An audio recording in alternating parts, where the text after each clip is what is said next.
vidéo. Alors, je vais commencer avec la deuxième introduction. Alors, la deuxième introduction, qu'est-ce qu'on veut faire? Alors, tout d'abord, on veut voir comment on va manipuler le nom et le prénom, première des choses. Deuxième des choses, je veux voir quoi? Je veux voir relation entre structure et pointeur. Alors, tout d'abord, alors, comment manipuler le nom et le prénom? Le nom et le prénom, c'est une simple chaîne de caractères. Donc, on va le manipuler avec pourcentage S. Alors, get S, pourcentage S, etc. C'est ce qu'on a déjà l'habitude. Alors, ce qu'il faut signaler, je veux signaler, lorsque vous voulez affecter une valeur statique, une valeur fixe, ça veut dire quoi? Ça veut dire que je vais construire une personne, P1, bon, comme ça. Alors, P1.nom, P1.âge égale à 20, ça c'est correct. Mais ça c'est incorrect. P1.nom égale à Younes, ça ne marche pas ça. Ça va donner une erreur. Vous voyez, il n'accepte pas le égal. Ça, c'est un array, ça, c'est un tableau. Il n'accepte pas une affectation directement à un tableau. Pourquoi? Parce que ça, le langage C, c'est un langage un petit peu archaïque. Mais normalement, les langages évolués acceptent ce syntaxe, il n'y a pas de problème. Donc, normalement, ce qu'il faut faire, il faut faire un string copy, sans oublier de faire un include string.h. Alors, donc, je vais faire un string copy. Je vais faire un point virgule ici, comme ça. Alors, je vous rappelle que string copy permet de copier une chaîne de caractères dans une autre chaîne de caractères. Maintenant, je peux afficher. Alors maintenant, je peux faire un printf.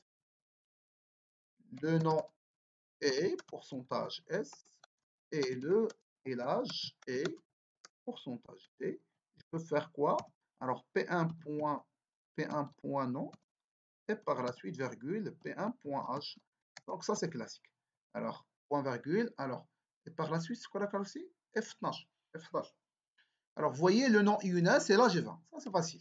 Alors, maintenant, je vais juste attirer votre attention qu'on n'a pas le droit d'affecter directement à une chaîne de caractères la valeur. Tu dois passer par cette copie. Okay?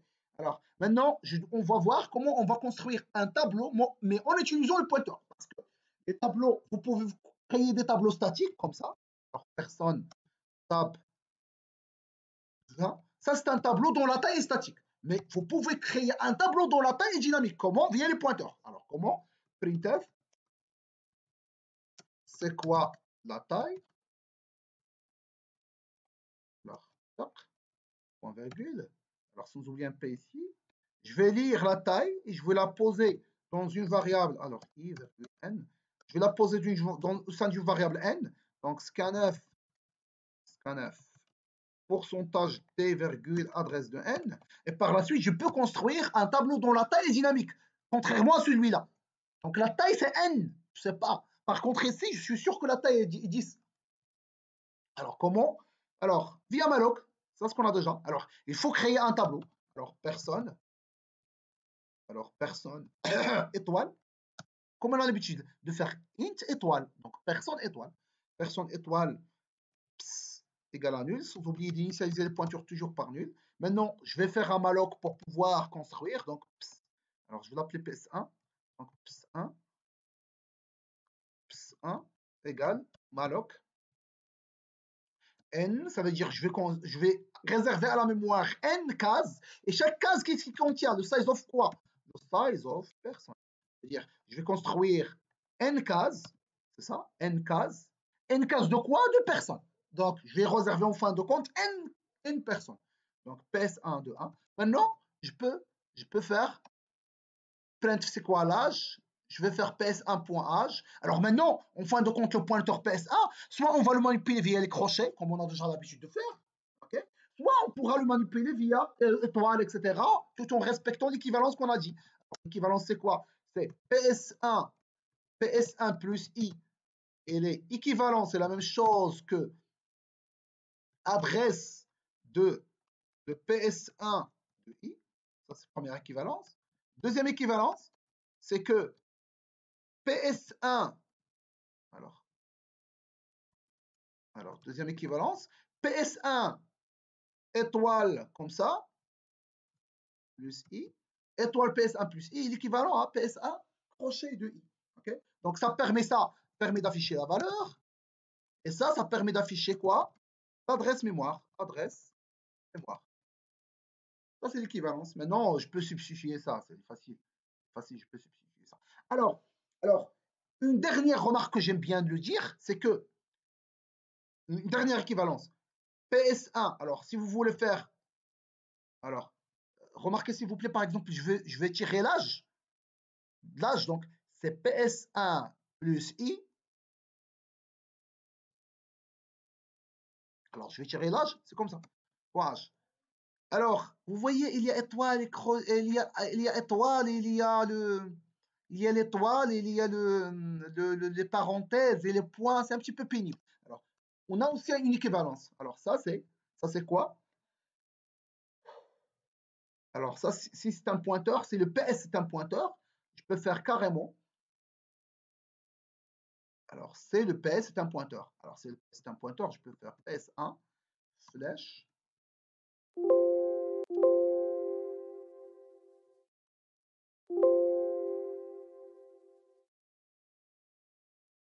Alors, bon, ici, ça n'a pas vraiment, ça n'a pas beaucoup de sens ici, vraiment. Ici, ça n'a pas de sens. Alors, l'équivalence, le dernier équivalence que j'aime souligner, c'est autre chose. Alors, imaginons que PS, alors je vais carrément le faire. Alors, je vais déclarer une autre personne. Alors, personne étoile, alors personne étoile P, P11, c'est pas un tableau, c'est juste un seul objet. Okay? Égal à nul. Je vais faire P11 égale malloc size of 1 fois size of parce que c'est un seul objet. Donc size of quoi? Size of personne. Donc je vais construire une personne. Alors maintenant, P11, c'est un pointeur. Alors, pour pouvoir accéder à l'attribut âge, il faut faire comme ça. Étoile, P11, point âge. Alors normalement ça va pas marcher. Alors, faire un truc. Alors, normalement ça va pas marcher. Ça va faire quoi? Il va faire l'étoile de P1.h, P11.h. Mais normalement, c'est l'étoile de P11, c'est comme ça. C'est l'étoile de P11.h. Vous voyez? C'est l'étoile de P11.h. OK? Donc, l'étoile de P11.h, il est équivalent à quoi? C'est la même chose que P11, P11 flèche, alors flèche H. Alors ça, il est équivalent à ça. Le étoile P11.h est l'équivalent P11 flèche S. Sachant que P11 est un pointeur sur une seule personne. Mais une fois qu'il s'agit d'un pointeur, il faut le manipuler comme ça. Étoile P11.h pour pouvoir récupérer la valeur. Si vous trouvez que ça c'est pénible, il faut faire P11.h. Alors je vais lire pour Monsieur, s'il vous plaît. ouais, là, sinon le vidéo à toi. Alors, je rappelle s'il vous plaît. Alors, ça, le PS, ça permet. Alors, le PS1, c'est vrai, ce sont deux pointeurs, mais ce sont deux pointeurs différents. Ici, je vais créer un pointeur, un tableau. Ici, je ne vais pas créer un tableau, je vais créer une seule personne. Mais je ne vais pas créer une personne classique, je vais créer une pointeur sur une personne. Alors, ça, c'est malloc n fois size of, c'est ça. Alors que celui-là, c'est pas n fois size of, c'est une seule personne. Donc, comment je vais faire? Il suffit de faire comme ça. Alors, je vais faire quoi? Je vais faire P11 égale malloc size of personne. Ah, c'est déjà fait. C'est déjà fait, vous voyez? Mais ça, c'est un pointeur. Comme on a déjà l'habitude de faire int x, ça, c'est une variable x classique. Mais si je fais int étoile x, ça, c'est autre chose. Ça, c'est autre chose. Ça, c'est un pointeur sur x. Égal à adresse ou bien égal à malloc. Ou bien on va allouer de la mémoire. C'est la même chose que je suis en train de faire ici. Je suis en train d'allouer de la mémoire pour le P11, qui est une seule personne, mais c'est une pointeur sur une personne. Alors maintenant, si je veux accéder aux variables de personne, de P11, alors je vais faire par exemple P11.h égale à 20. Ça, c'est incorrect. Pourquoi? Parce que P11, normalement, c'est un pointeur. Si P... Alors, je vais faire une autre personne. Une autre personne, comme ça, on va donner l'exemple via cet exemple. Alors, imaginons qu'on a... Alors ça, je vais l'appeler PP. Okay? PP. Alors ici, je vais l'appeler ça P. Okay? Donc, pp égale malloc, ok? Donc pp.âge. Alors, on a le droit de faire p.âge. Pourquoi? Parce que P, c'est une classe. Alors, P, je vais éliminer ça. Je vais éliminer ça. J'ai le droit de faire P.âge égale à 200. Pourquoi? Parce que P, tu dis personne classique. Mais personne étoile PP, c'est un pointeur. Non, il faut tout d'abord faire un malloc. Et vous n'avez pas le droit de faire pp.âge égale à 20. Pourquoi? Parce que pp, c'est une adresse. Il faut pointer sur la valeur. C'est quoi la valeur? C'est comme ça. D'ailleurs, c'est ce qu'on a déjà vu. Alors, on a vu que pour accéder à la valeur, c'est étoile pp.âge égale à 20. Alors maintenant, si je veux afficher l'âge, alors printf l'âge pour p est pourcentage t, alors que pour le pointeur est pourcentage t. Alors maintenant, pour accéder à l'âge de p, c'est p.h, c'est facile, mais maintenant pour pouvoir accéder au pointeur, c'est étoile pp. On a vu que pour accéder à la valeur, il faut faire un étoile. C'est étoile pp.h. Si vous faites comme ça, étoile pp.h, ça ne marche pas. Qu'est-ce qu'il va croire? Il va croire que l'étoile s'applique sur pp.h, alors que non, l'étoile s'applique sur pp. Ok? Donc ça, c'est incorrect. Par contre, ça, c'est correct. C'est étoile pp, entre parenthèses, et par la suite, .h. Alors, je vais exécuter vite. Alors, qu'est-ce qu'il a? Size of person.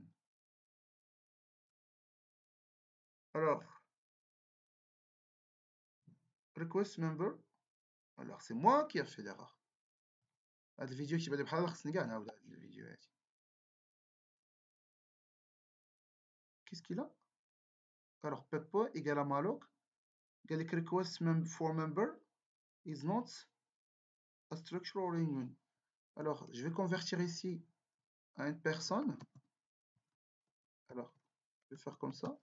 Je vais le convertir et je vais voir. Est-ce que c'est obligatoire? Non, ça n'a rien à voir avec ça. Alors, je vais arrêter la vidéo. Alors, s'il vous plaît, j'avais mis ici une petite erreur, c'est entre parenthèses étoile pp.h. Ok? Donc, entre parenthèses étoile pp.h. Alors, je vais exécuter. Alors, maintenant, ça marche. Normalement, ça marche là, j'ai 20, etc., etc. Donc, pour pouvoir, alors maintenant, synthèse, c'est quoi la synthèse? Pour un pointeur, pour pouvoir accéder à une valeur, c'est pp, le pointeur, point l'attribut, nom, âge, prénom, etc. Alors, pour une variable classique, c'est p.nom directement. Alors, c'est ici, alors vous voyez, il y a les parenthèses, il y a l'étoile, etc. C'est un petit peu délicat. Donc, pourquoi pas faire une équivalence? Alors, l'équivalence de étoile pp.nom, sachant que pp, c'est un pointeur, c'est pp, flèche, non. Donc ici, je peux faire carrément, c'est juste une question de simplification. Ok? Je peux faire pp, flèche, âge. C'est la même chose. pp, flèche, âge. Sachant que pp doit être un pointeur. Donc automatiquement, lorsque vous voyez pp, flèche, âge, vous comprenez que pp est un pointeur, et vous comprenez que c'est ça, c'est étoile pp, c'est entre parenthèses, étoile pp, point, âge. Ok? Donc c'est ça. Donc je peux le faire, et ça va donner la même chose. Ok? Vous voyez, là j'ai 20, alors que l'autre est 200. Ok? Je vais faire un CTRL-C. Ok? Donc, allouer de la mémoire pour un tableau. Alors, le tableau, il y a le tableau classique, statique. Alors, il y a le tableau, on va l'allouer avec malloc. Donc, malloc n fois sizeof, c'est ça. PS1, malloc n fois sizeof. Il y a une personne classique. Il y a une personne qui va être déclarée via un pointeur. Alors, une fois qu'on déclare avec un pointeur, je vais faire sizeof personne. Okay. La même chose qu'un tableau, mais ici il y a n, ici il n'y a pas de n. Pourquoi? Parce qu'il contient une seule case. Alors maintenant, pour pouvoir accéder aux attributs de pp, sachant que pp est un pointeur, il faut faire étoile pp point l'âge ou bien le nom ou bien le salaire, etc., etc. Alors, une autre équivalence, alors si vous trouvez que ça c'est pénible, vous voyez étoile, parenthèse, etc., on pourra faire une autre notation plus simplifiée. C'est pp flèche âge. Ça, c'est la même chose que ça. Ça, c'est la même chose que ça. OK? OK? Pour un seul objet, et non pas pour deux tableaux. Pour deux tableaux, c'est facile. OK? Donc je viens de terminer la partie court.